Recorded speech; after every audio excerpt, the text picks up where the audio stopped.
Welcome to the Manifestation and Money podcast, where we bridge the worlds of the taboo topic of money with the woo-woo world of manifestation. We're your hosts, Chris and Jenny Schultz. We're not just about dollars and cents around here. We're all about lifestyle design. You can be working towards financial independence while still living a life you love today. Get ready for insightful conversations with guests who have embraced the FIRE movement by achieving financial independence and retiring early, as well as entrepreneurs and individuals who defied the norm and have paved their own way to a life they love. Together, we'll explore the powerful connection between mindset, financial freedom, and living a purposeful life. And of course, we'll be sharing our own journey to how we carved our path to a seven-figure net worth before hitting the big 4-0. Are you ready to ignite your financial future? Then let's dive right in. Welcome to the Manifestation and Money podcast, where your journey to financial independence and the life you love begins now.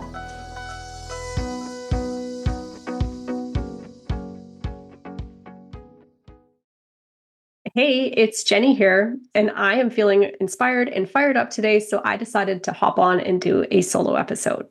So remember how hot in the collar I was in January, going all in on vision boards and goal setting? Well, I wanted to circle back to that today and do a check-in, because believe it or not, we are officially in quarter 2 of 2024. January, February, March, they're all in the past. So here's a reality check-in for you. You're either taking the steps to move you closer to your goals or you're not. Simple as that. Before I jump into today's topic, I just wanted to give you a gentle nudge that if you set goals in January and haven't given them a second thought and you want a little kick in the pants to get you back on track, then consider joining us in our next Mastermind Pod. Our Mastermind Pod is a small group of intentional humans who are also wanting to step into bigger versions of themselves. That could look like more money at the end of the month, more time freedom, more connection with the people that you want to spend time with. So if you want accountability and to make progress on your goals throughout the rest of 2024, then visit fourleaflifestyle.com and book a call to chat with me personally to see if you're a good fit for the mastermind. There's a calendar link partway down the page. Because I am over here and I am so ready to hand you a big old permission slip to say yes to the bigger, better version of your lifestyle that you're just itching to create. So on that note of more money and more time freedom, I see the perfect segue here to lead into what I wanted to talk about today, which is leverage. And that is leveraging your time and your dollars. There are only so many hours in a day. So if you're in the employee mindset and want to make more money, it's easy to think, well, I either need to get a higher paying job or I need to take on an additional job and possibly even another. And here's the problem I see with this mindset. Sure, you're making more money. That was one of your goals. But if you're working 2-3 jobs, you don't really have time for anything else. And I'm not saying that this is your fault. We are conditioned from a young age that you have to work hard to make money. The school systems train us right out of the gate to be good little employees. You go to school, you follow someone else's rules, you get a recess break. In the future, that translates to your coffee break. Then you get a lunch break, and then you go home at the end of the day when you're told to. And this form of thinking is instilled in us at a very young age. We're taught to follow the system and work harder, not smarter. And I see this show up in the FIRE movement where words like sacrifice and burnout pop up a lot.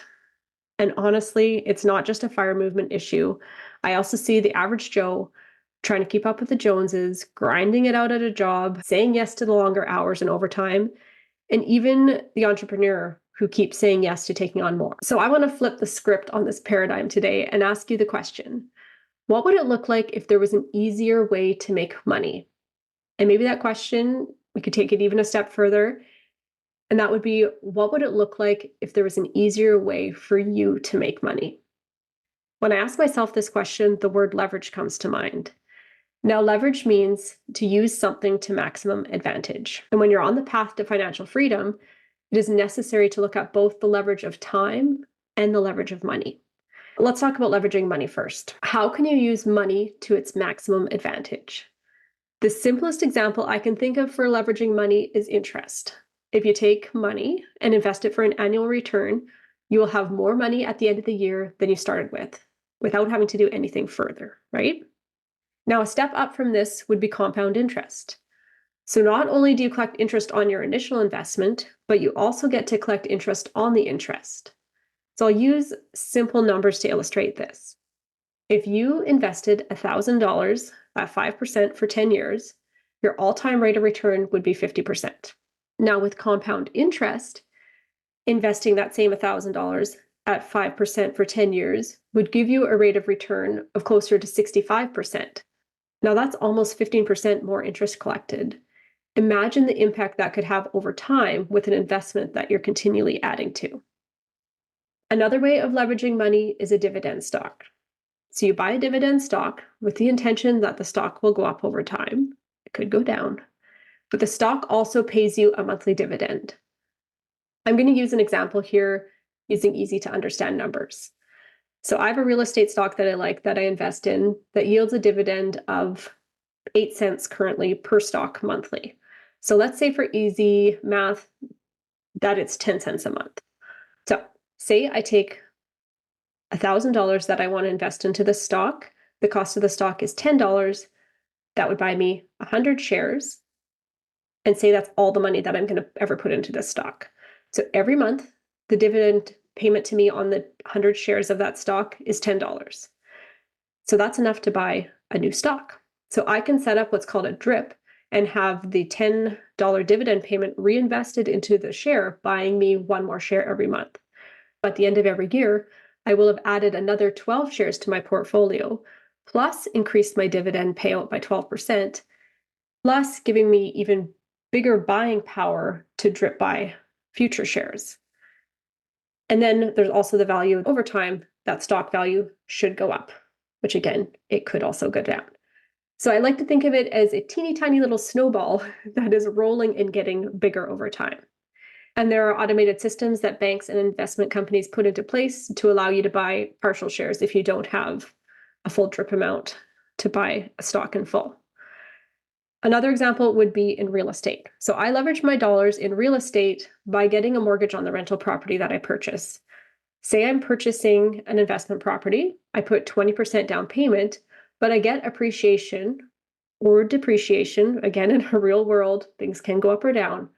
I get appreciation or depreciation on the whole property. So take a $500,000 property, for example.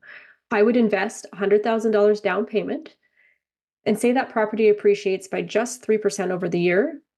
That would be $15,000. So that is a 15% return on my cash investment after just 1 year. And that's not even counting all of the other cash flow centers that I really like in real estate. I hope all those examples make sense. Now, I am clearly no way a financial advisor, so please consult with one for the proper jargon and specific ways to set these kind of things up. And I would love it if you reached out to me and let me know if you like me using real number examples on the show, or if that just turns this into a dry, confusing money podcast. I'm not going to know unless you guys tell me. Please reach out and let me know. I hope those examples at least illustrated some ways that you can be leveraging your money to show you how you can get your money to work smarter for you. Let's flip this over to the other one here, which is leverage of time. How can you be using your time to its maximum advantage? Because at the end of the day, time is way more precious than money. Now, I was on a coffee date a few weeks ago with a friend, and we were talking about leverage and the power of leveraging your time. And this spiraled into a whole conversation about how it can be really eye-opening when you step back and look at what not leveraging your time could be costing you. So he said that the biggest aha moment came when he had put his blood, sweat, and tears into building a beautiful deck off the back of his house. He initially felt really good about it. He saved himself $7,000 by doing so, or so he thought in the moment. But when he really started to think about it, he had spent an entire month working away at this project in the beautiful part of summer, time that could have been spent elsewhere.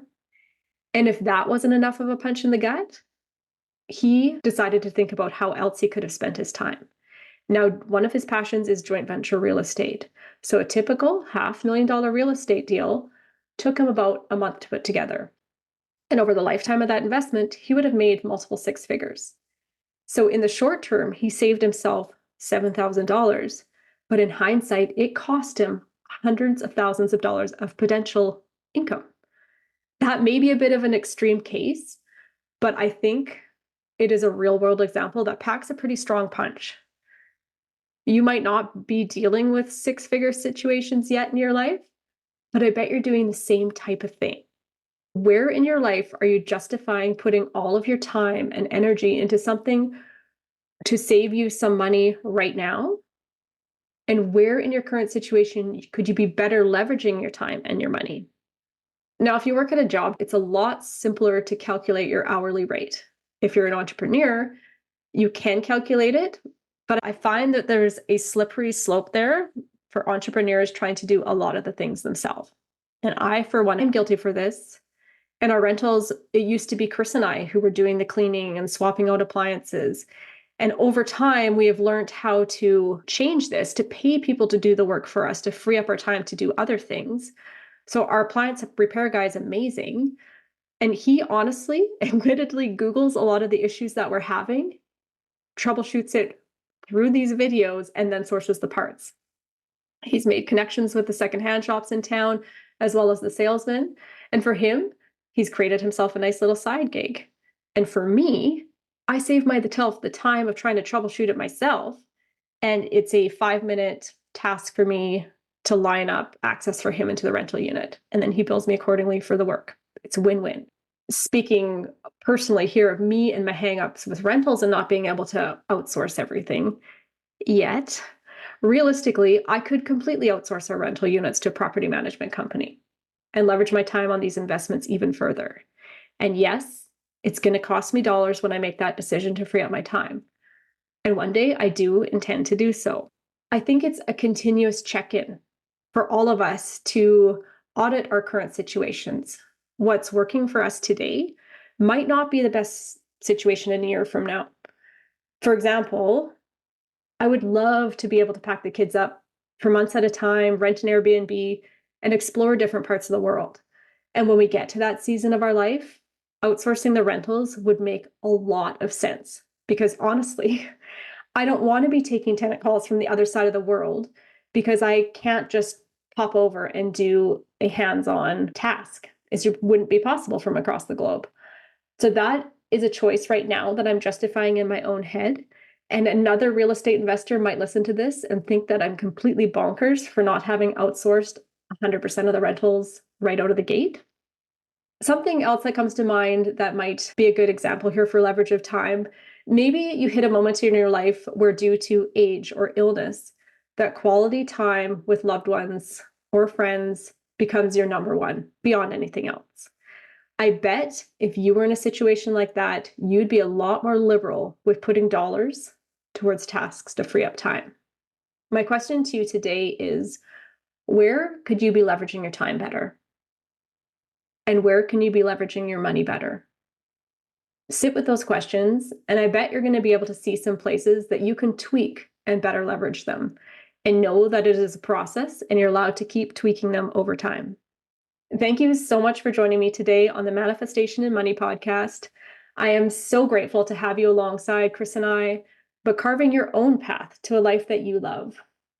If you're looking to increase your income by $1,000 a month or more, then I've got a fun free resource for you. Head over to www.leaflifestyle.com/side hustle ideas to grab a free copy of 15 side hustle ideas that you can start today. I'll link it for you in the show notes. Cheers to creating a life you love. Thank you for joining us on another episode of the Manifestation and Money podcast.